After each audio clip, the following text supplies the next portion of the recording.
Part 1. You are going to hear a conversation among Dr. Archer, Larry, and Judy, talking about the new term.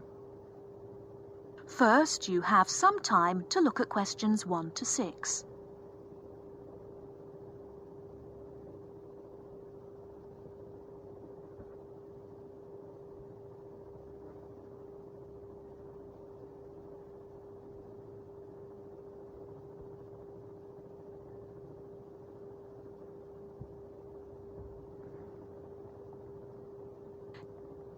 Okay, everybody, welcome back to the new term. I hope you've all had a good break and that you're keen to start on your research project. What I'd like to do this morning is to give you a chance to ask questions about the project, requirements, ways of approach, how to get help if you need it. Today is informal. It may be already written on paper, but it's nice to have an opportunity to have it confirmed. So, any questions? Dr. Archer, is there a confirmed due date yet to hand it in? Yes, I can now confirm that it's 16th of July, not 15th as first advised, okay? And what about the word limit? Well, there is some flexibility on this, but in general it's 8 to 10,000 words. Ah, I see. And you can choose your topic, anything from years 2 and 3. Yes? I still can't work out what I want to do it on. In that case, you should see your course tutor to agree on your final topic, and you should also be aware that there is special assistance available at the library on library resources if you need help on that. Can I just check on the deadlines for everything? Certainly. Look, let me write it on the board when each stage should be completed. First of all, you've got to work on your basic project outline, and that's due in to your course tutor by 21st of February. Which is only 2 weeks away, so you need to get cracking on that. Do we have to include a full reference list by then too? No, your reference list is due on 6th of April, which is 1 week later, so you have time to discuss this with your tutor. And when should we be doing the research? Well, that's over a 1-month period, essentially April to May. And the write-up? Well, you need to do quite a bit of research before you get going on your writing. So that's really May to July, with a due date for handing in on the 16th. Any more questions? Before you hear the rest of the conversation, you have some time to look at questions 7 to 10.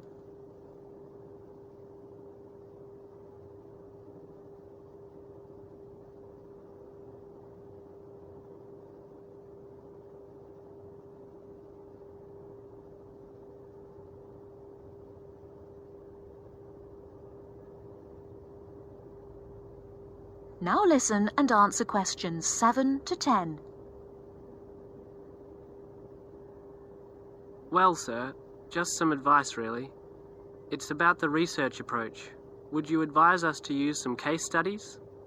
Well, Larry, I know these can be difficult to arrange sometimes, but I really feel they are of great benefit in this subject. You can always talk to your tutor if you're having difficulty. Yes?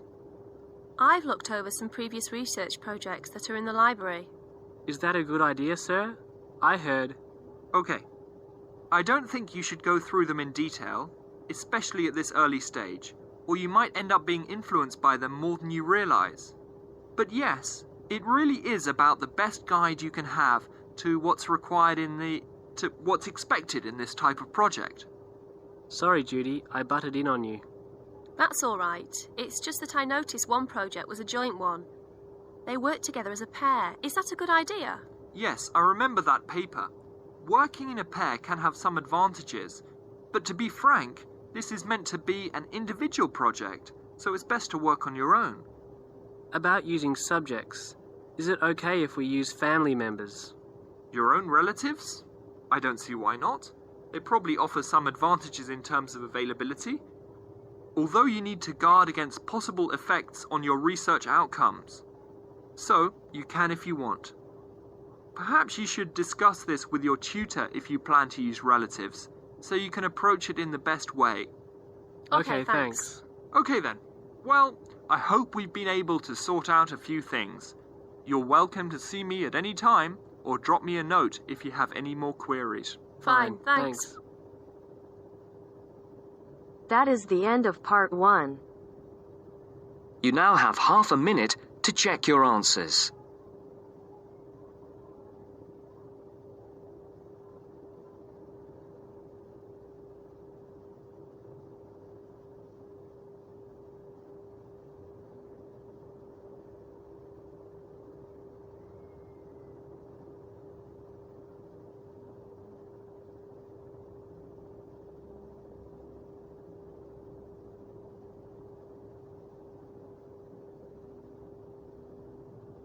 Now turns to part 2.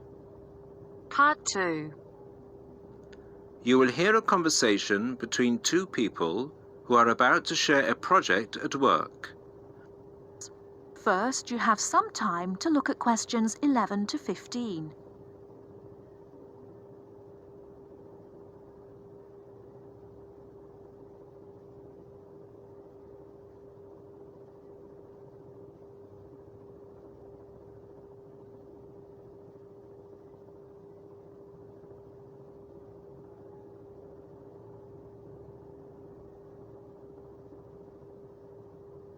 Now, listen carefully and answer questions 11 to 15. Hi, Bill. How are you? I'm okay now, Sarah. But I was so ill last week. Oh, dear. What was the problem? Did you eat that dodgy fish in the canteen? No. At first, I thought it was a cold, but then my head started hurting and my eyes started to go blurry.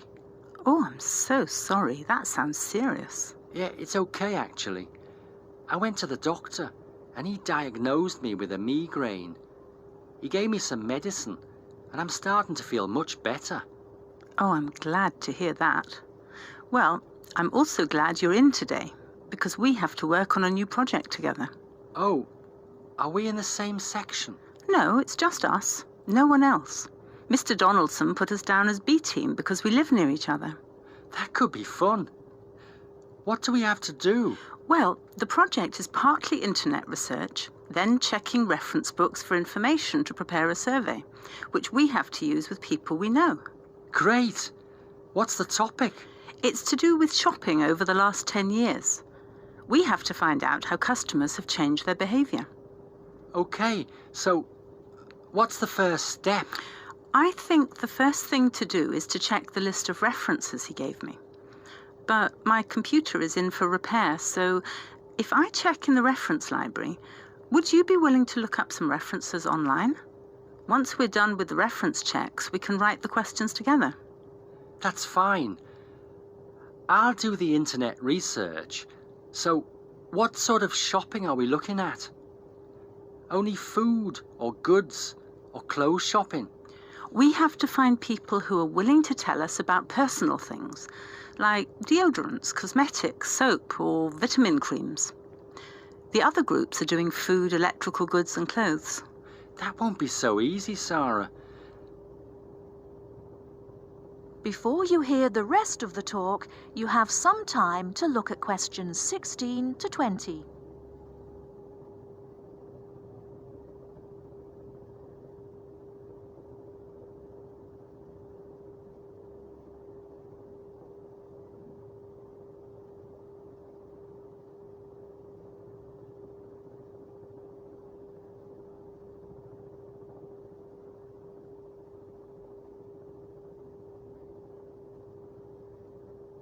Now listen and answer questions 16 to 20.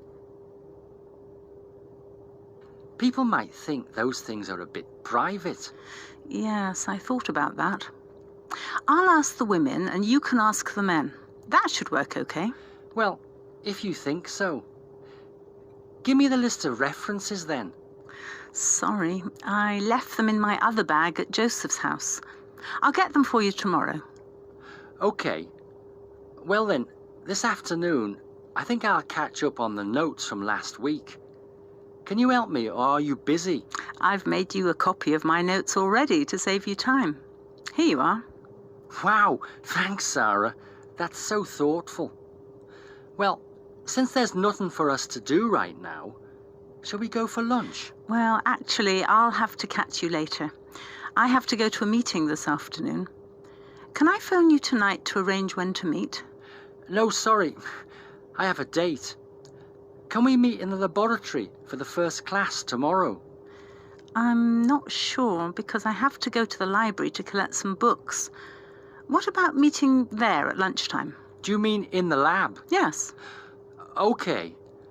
See you in the laboratory tomorrow at noon then. Sounds like we have a lot of work to do.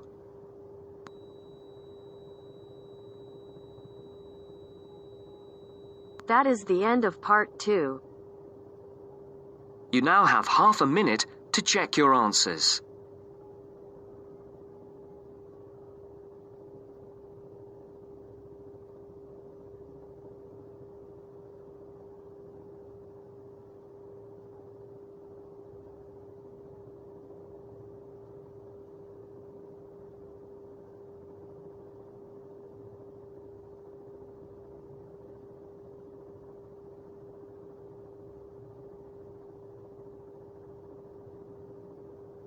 Now turns to part 3.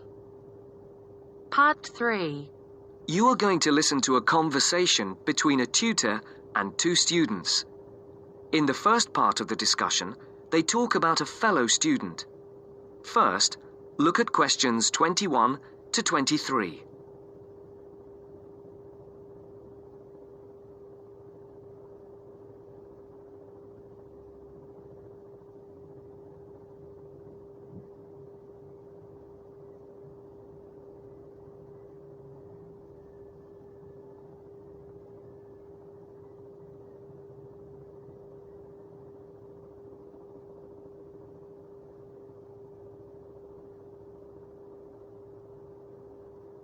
As you listen, answer the questions.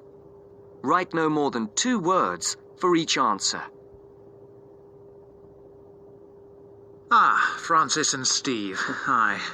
Now, before we start the tutorial, am I right in thinking that you haven't heard about Lorraine? No. What about her? She's already left. What? Well, she hasn't told anyone. You sound surprised. Weren't you half expecting it? Yes, but she could at least have told us, though. We've been on the course together for the past 3 years, and it would have been nice to know. She always was the sort to keep herself to herself. Yes, I know what you mean. Did she give any reason? Well, she got that job. What? Yes, and she's been given permission to leave, as there's only a week to go before the end of the course. But she'll be back for the exam week. Oh well, we'll just have to catch her on the mobile after the class. She's gone back to Wales first. Oh dear. We'll get hold of her on the mobile. She did say that it might not be possible to contact her for a couple of weeks. Oh, okay. If that is what she wants. Before the conversation continues, look at questions 24 to 30.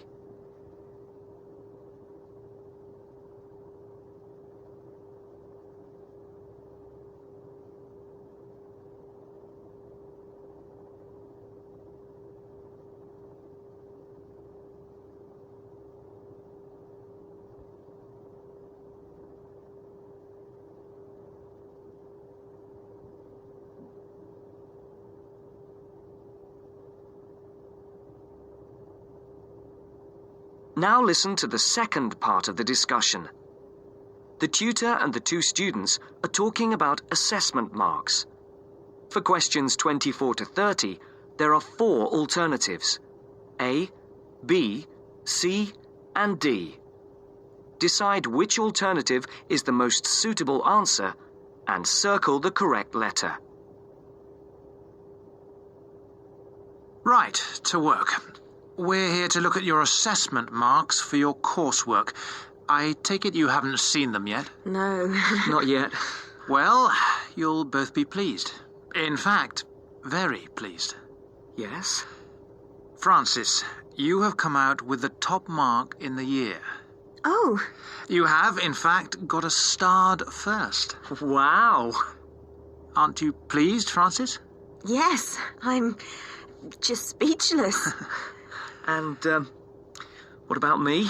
Well, Steve, you got a first as well. Oh. I don't believe it. You might have done even better, but there were a few faults with the 5,000-word project you did on traffic management. And what about the book review we had to do? Yours was, I can safely say, the best we have ever had. You're kidding. I'm not. In fact, you have won the departmental prize for the piece. It's a pity, really, that your project wasn't of the same caliber. It's still not bad at all, though, is it? It certainly isn't. What do you think were the faults with your project? I just wasn't very happy with the conclusion, and I got myself in a bit of a twist with the argument about road pricing. By and large, your overall conclusions were okay, and I would say that your thoughts on road pricing were quite original. The problem was more with the actual end. It was a bit disappointing. You started off well, but then it ended rather suddenly, as if you got fed up with it. Yes, I did kind of stop fairly abruptly. I couldn't think of much to say, even though I knew it was important. Yes, that section needed a bit more work on it. But, as I said, by and large, it was very good. And Francis, your project was excellent. So much so that we think you should take it further and perhaps do a PhD or at least an MPhil. What do you think? I hadn't really thought about it. I've just been concerned with getting through this final year and getting all the coursework and exams out of the way. I can understand that. But I do think that you ought to consider it seriously. If you perform as well in your exams as in your project work, you're on course for a first. Do you think that I'd get funding for it? Well, any grant will be discretionary, but you have as good a chance as anyone else. I'd even say a much better one. If you do get a first, it'll be the only one we've had in this department for 3 years. And I'd be happy to be your supervisor. Thanks. I'd like that. Do you think I should start applying for it now, or wait until after the exams? I think you must really start thinking about it as soon as you can. And Steve, what about you? Have you thought about going on to do research? I have thought about it, but I have a job lined up if I get a good degree. And quite honestly, I am fed up with not having enough money to do the things I would like to do. I can understand that. Is there anything that either of you would like to talk about? Yeah, I have a couple of things I'd like to ask, if you don't mind. Okay. We have roughly 20 minutes left, so, Steve, would you like to go first? Right.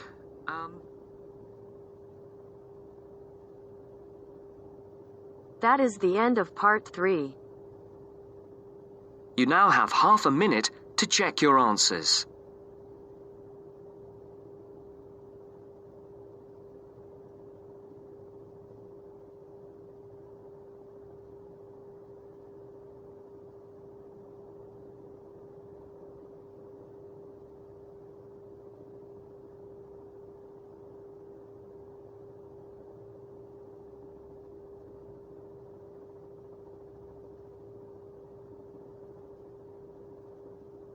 Now turns to part 4.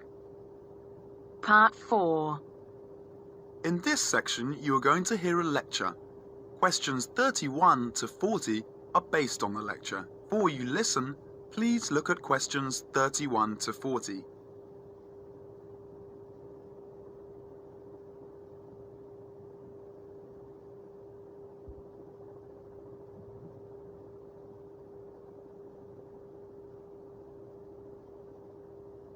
Now listen to the lecture and answer questions 31 to 40. Urban and community forestry can make great differences in our lives. Each one of us can make a personal contribution. As we develop and apply technologies for a better way of life, oftentimes side effects adversely affect our natural environment. For example, in our urban areas, summer temperatures and noise levels are higher than in surrounding countryside. Air pollution problems are more concentrated, and the landscape is significantly altered, reducing personal health benefits available to us by reducing access to wooded areas and green open spaces. Trees help solve these problems.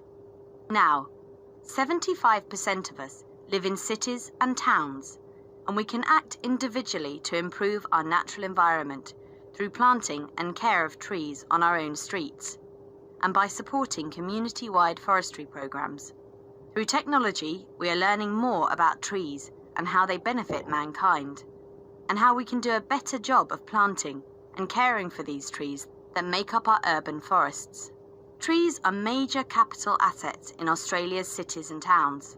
Just as streets, sidewalks, sewers, public buildings, and recreational facilities are part of a community's infrastructure, so are publicly owned trees.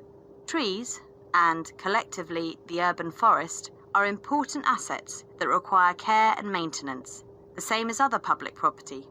Trees are on the job 24 hours every day, working for all of us to improve our environment and quality of life. Without trees, the city is a sterile landscape of concrete, brick, steel, and asphalt. Picture your town without trees. Would it be a place where you would like to live? Trees make communities livable for people. Trees add beauty and create an environment beneficial to our mental health. Trees impact deeply on our mood and emotion, providing psychological benefits which are impossible to measure. A healthy forest growing in places where people live and work is an essential element of the health of the people themselves. A well-managed urban forest contributes to a sense of community pride and ownership. Trees and other plants make their own food from carbon dioxide in the atmosphere, water, sunlight, and a small amount of soil elements. In the process, they release oxygen for us to breathe. Trees remove gaseous pollutants by absorbing them through the pores in their leaf surface. Particulates are trapped and filtered by leaves, stems, and twigs, and washed to the ground by rainfall. Air pollutants injure trees by damaging their foliage and impairing the process of photosynthesis. They also weaken trees, making them more susceptible to other health problems, such as insects and diseases.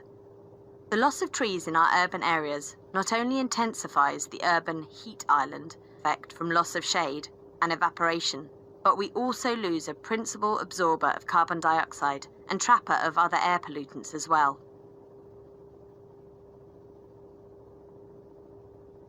That is the end of part 4.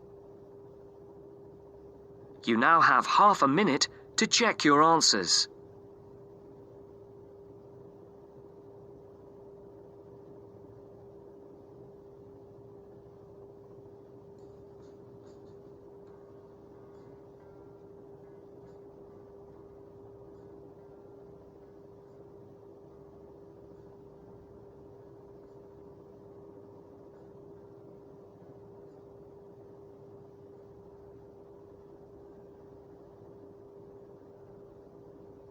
That is the end of the test.